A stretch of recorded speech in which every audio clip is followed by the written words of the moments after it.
ஒரு வகையாக ஆப்பு வைக்கிற மாதிரி தான் டெஃபினிஷன் ஆஃப் விடிஏ வந்து இன்க்ரீஸ் பண்ணியிருக்காங்க. டிடிஎஸ் 1% இருக்கிறத வந்து 0.01% பண்ணணும் அப்படின்ற மாதிரி நீங்கள் இன்கம் டேக்ஸ் ரிட்டர்ன் ஃபைல் பண்ணலை, இல்லை கிரிப்டோ ட்ரேட் பண்ணியிருக்கீங்க அப்படின்னா வந்து P2P பண்ணியிருக்கேன் ஆனால் நான் ரிட்டர்ன் ஃபைல் பண்ணலை, கிட்டத்தட்ட 60% வந்து சில பிளாட்ஃபார்ம்ஸில் டிடிஎஸ் டிடெக்ட் பண்ணாமலும் டிரான்சாக்ஷன்ஸ் நடந்துட்டுருக்கு இல்லைங்களா. அவங்களுமே வந்து பார்த்தோன்னா இந்தியாவில்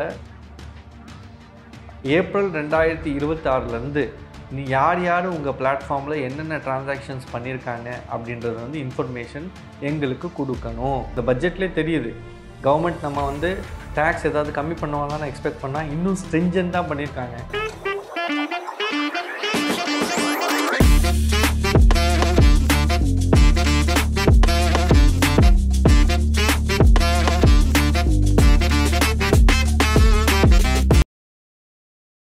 hello friends, welcome to tax bro. இன்றைக்கி நம்ம டிஸ்கஸ் பண்ண போகிற டாபிக் இந்த கிரிப்டோ ரிலேட்டட் அமெண்ட்மெண்ட்ஸ் இந்த பட்ஜெட்டில் என்ன வந்திருக்கு. நம்ம நிறைய எதிர்பார்ப்புகள் இருந்தது, இந்த மாதிரி வந்து டேக்ஸ் குறைப்பாங்க, டிடிஎஸ் குறைப்பாங்க, இதை வந்து ஸ்டாக்குள்ளே கொண்டு வருவாங்க, இந்த மாதிரி பல எதிர்பார்ப்புகள் பல வீடியோஸ் வந்து போட்டிருந்தாங்க. யூடியூப்லேயும் வந்து மார்க்கெட்லேயும் நிறைய எக்ஸ்பெக்டேஷன்ஸ் இருந்தது லோக்கல் பிளேயர்ஸ் கிட்ட இருந்து. பட் இதெல்லாம் வந்து பட்ஜெட்டில் கொடுத்துருக்காங்களா இல்லையா. அது இல்லாமல் ஹெஃப்டியாக வந்து பெனாலிட்டிஸு, டெஃபினிஷன்ஸ் வந்து சேஞ்சஸ் பண்ணியிருக்காங்க. இந்த மாதிரி பல இன்ஃபர்மேஷன் நம்ம இந்த வீடியோவில் வந்து பார்க்க போகிறோம். பார்க்கலாங்களா. ஃபஸ்ட்டு அப்டேட் வந்து நம்ம எதிர்பார்த்த டேக்ஸ் கம்மி பண்ணலை, தட் இஸ் டிடிஎஸ் 1% இருக்கிறத வந்து 0.01% பண்ணணும் அப்படின்ற மாதிரி நிறைய பேர் கேட்டிருந்தாங்க. அது பண்ணலை. அதுக்கப்புறம் இதை வந்து ஸ்டாக்குள்ளே கொண்டு வருவாங்களா, இல்லை எஃப்என்டோ கீழே கொண்டு வருவாங்களா, இல்லை வந்து எப்படி இதை வந்து நம்ம கன்சிடர் பண்ணணும், இந்த மாதிரி பல கேள்விகள், டெஃபினிஷன்ஸ் வந்து கிளாரிட்டி இல்லை, இந்த மாதிரிலாம் நம்ம கேட்டிருந்தோம். அதுக்கும் இந்த பட்ஜெட்டில் பெருசாக பதில் இல்லை. இதை தவிர என்ன பண்ணியிருக்காங்க அப்படின்னு பார்த்திங்கன்னா, ஒரு வகையாக ஆப்பு வைக்கிற மாதிரி தான் டெஃபினிஷன் ஆஃப் விடிஏ வந்து இன்க்ரீஸ் பண்ணியிருக்காங்க. ஸோ இதுக்கு முன்னாடி இந்த பிளாக் செயின் ரிலேட்டட் டெக்னாலஜிஸ், இந்த மாதிரி என்எஃப்டிஸ் இதெல்லாமே வீடியோவில் வரும். இந்த டெஃபினிஷன் வந்து இன்னும் எக்ஸ்டெண்ட் பண்ணியிருக்காங்க. இந்த மாதிரி சிமிலர் டெக்னாலஜிஸ் யூஸ் பண்ணால் கூட அதுவும் வந்து விடிஏ கீழே வந்து நம்ம கன்சிடர் பண்ணலாம் அப்படின்ற மாதிரி வந்து டெஃபினிஷனை வந்து எக்ஸ்டெண்ட் பண்ணியிருக்காங்க. இது ஒரு அப்டேட். ரெண்டாவது முக்கியமான அப்டேட் வந்து நீங்கள் இன்கம் டேக்ஸ் ரிட்டர்ன் ஃபைல் பண்ணலை, இல்லை கிரிப்டோ ட்ரேட் பண்ணியிருக்கீங்க அப்படின்னா வந்து நாளைக்கு அது கவர்மெண்ட்டுக்கு தெரிய வந்தது அப்படின்னா இது வரைக்கும் நீங்கள் டிஸ்க்ளோஸ் பண்ணாமல் ஃபைல் பண்ணது அன்டிஸ்க்ளோஸ்டு இன்கமாக வந்து கன்சிடர் பண்ணி கிட்டத்தட்ட 60% வந்து டேக்ஸ் வாங்க வாய்ப்பு இருக்குது. ஃபார் எக்ஸாம்பிள், நீங்கள் வந்து ஒரு ட்ரேட் பண்ணியிருக்கீங்க, 1 லட்ச ரூபா ப்ராஃபிட் இருக்குது, ஆனால் நீங்கள் டேக்ஸ் ஃபைல் பண்ணலை, டிக்ளரேஷன் எதுவுமே பண்ணலை. அதுக்கப்புறம் கவர்மெண்ட் நோட்டீஸ் கொடுத்து அதை கண்டுபிடிச்சாங்க அப்படின்னா 1 லட்சத்துக்கு இதுக்கு முன்னாடி 30% தான் டேக்ஸு, இப்போ 60% டேக்ஸு ப்ளஸ் 50% பெனாலிட்டிஸ் வந்து போட வாய்ப்புகள் இருக்குது.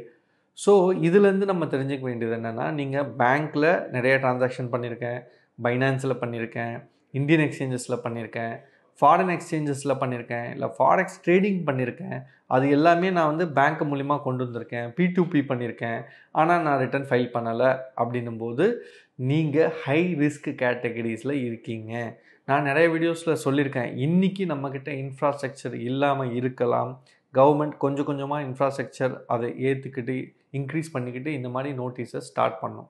மூணாவது இம்பார்ட்டண்ட் அப்டேட் என்னன்னு பார்த்தோன்னா, ரிப்போர்ட்டிங் என்டிட்டிஸ். ஃபார் எக்ஸாம்பிள், இப்போ இந்தியாவிலேயே வந்து நிறைய எக்ஸ்சேஞ்சஸ் இருக்கு இல்லையா, அவங்களுக்கு எல்லாத்துக்குமே ஸ்பெசிஃபிக்காக இப்போ வந்து சொல்கிறாங்க, ஏப்ரல் 2026 நீ யார் உங்கள் பிளாட்ஃபார்மில் என்னென்ன டிரான்சாக்ஷன்ஸ் பண்ணியிருக்காங்க அப்படின்றது வந்து இன்ஃபர்மேஷன் எங்களுக்கு கொடுக்கணும் அப்படின்ற மாதிரி சொல்லியிருக்காங்க. இப்போ எப்படி வந்து பேங்க்கில் நீங்கள் டெபாசிட்ஸ் போடுறீங்க, எங்கெல்லாம் உங்களுக்கு டிடிஎஸ் டிடெக்ட் பண்ணியிருக்காங்களோ அந்த இன்ஃபர்மேஷன் எல்லாமே ஆனுவல் இன்ஃபர்மேஷன் ஸ்டேட்மெண்ட்டில் வந்து உங்களுக்கு வந்துடுது இல்லைங்களா.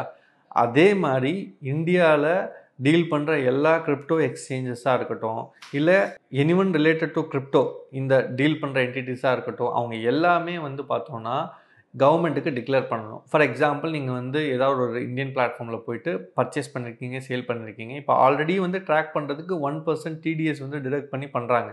சில பிளாட்ஃபார்ம்ஸில் டிடிஎஸ் டிடெக்ட் பண்ணாமலும் டிரான்சாக்ஷன்ஸ் நடந்துகிட்ருக்கு இல்லைங்களா.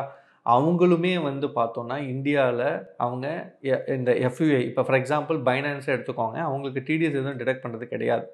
ஆனால் அவங்களுமே வந்து மேபி 2026 ஏப்ரல்லேருந்து என்னென்ன இன்ஃபர்மேஷன் யார் யார் இவ்வளோ ட்ரேட் பண்ணியிருக்காங்க அப்படின்ற இன்ஃபர்மேஷன் வந்து கவர்மெண்ட்டுக்கு கொடுக்கணும் அப்படின்ற மாதிரி ப்ரெஷர் போட வாய்ப்புகள் இருக்குது.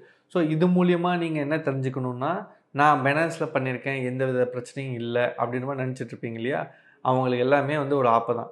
ஸோ எந்தெந்த என்டிட்டிஸில் நீங்கள் பண்ணியிருக்கீங்க, ஐஎன்ஆராக கொண்டு வந்து பேங்க்கில் டெபாசிட் பண்ணியிருக்கீங்க அப்படின்னா நீங்கள் ரொம்பவே வந்து கேர்ஃபுல்லாக இருக்கணும். இன்னும் உங்களுக்கு வந்து டைம் இருக்குது. 23, 24 ஏதாவது ரிவைஸ் ரிட்டர்ன் ஃபைல் பண்ணணும் அப்படின்னா, இந்த மாதிரி ஏதாவது பேங்க்கில் அதிகமாக ட்ரான்சாக்ஷன் பண்ணியிருக்கீங்க, இல்லை பல கிரிப்டோஸ் வந்து பல பிளாட்ஃபார்மில் டீல் பண்ணியிருக்கீங்க அப்படின்னா நீங்கள் ரிட்டர்ன் ஃபைல் பண்ணி க்ளோஸ் பண்ணிக்கலாம். இந்தியா பொறுத்த வரைக்கும் கண்டுபிடிக்காத வரைக்கும் பிரச்சனை இல்லை. கண்டுபிடிச்சிட்டாங்க அப்படின்னா நோண்டி நொங்க எடுத்துருவாங்க. ப்ரீவியஸ் இயர்ஸ் எல்லாம் போயிட்டு செக் பண்ணி ஹெஃப்டி பெனால்ட்டிஸ் போட்டு அன்னைக்கு உங்கள்கிட்ட எக்ஸ்ப்ளனேஷன் பண்ணுறதுக்கு எந்த வித டாக்குமெண்டேஷனும் இருக்காது. ஸோ தயவு செஞ்சு யாரெல்லாம் ரிட்டர்ன் ஃபைல் பண்ணலையோ பண்ணிக்கோங்க. இது பார்த்தீங்க இந்த பட்ஜெட்லேயே தெரியுது. கவர்மெண்ட் நம்ம வந்து டேக்ஸ் ஏதாவது கம்மி பண்ணுவாங்களான்னு எக்ஸ்பெக்ட் பண்ணால் இன்னும் ஸ்ட்ரிஞ்சன்ட்டாக பண்ணியிருக்காங்க. இன்னும் வந்து டெஃபினிஷன் இன்க்ரீஸ் பண்ணியிருக்காங்க. ரிப்போர்ட்டிங் என்டிட்டிஸ் யாரெல்லாம் வந்து இன்ஃபார்ம் பண்ணணும் எங்களுக்குன்ற மாதிரி வந்து சொல்லியிருக்காங்க. ஸோ இது மூலிமா கவர்மெண்ட்டோட இன்டென்ஷன் என்னன்றது நமக்கு தெரியுது.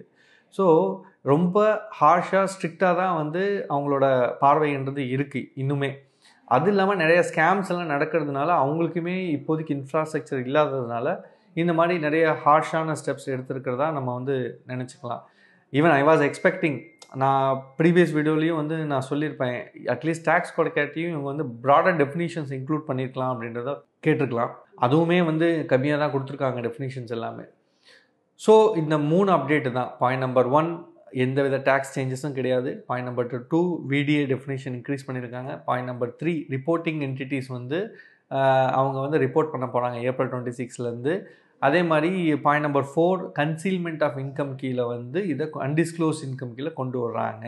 அது retrospective effect February 25, that is இந்த ஃபினான்ஷியல்லேருந்து அதை வந்து அப்ளிகபிள் ஆக வாய்ப்புகள் இருக்குது. எங்களோட அப்டேட்ஸ் உங்களுக்கு பிடிச்சிருக்குன்னா லைக் பண்ணுங்கள், ஷேர் பண்ணுங்கள், மறக்காமல் சப்ஸ்கிரைப் மட்டும் பண்ணிடுங்க. ஸோ ஹோப் இந்த இன்ஃபர்மேஷன் உங்களுக்கு யூஸ்ஃபுல்லாக இருக்கும் நம்புகிறேன். இதே மாதிரி இன்ட்ரெஸ்டிங் அப்டேட்டோட அடுத்த வீடியோவில் சந்திக்கலாம். அது வரைக்கும் உங்கள் கார்த்திக் ஃப்ரம் டேக்ஸ் ப்ரம்.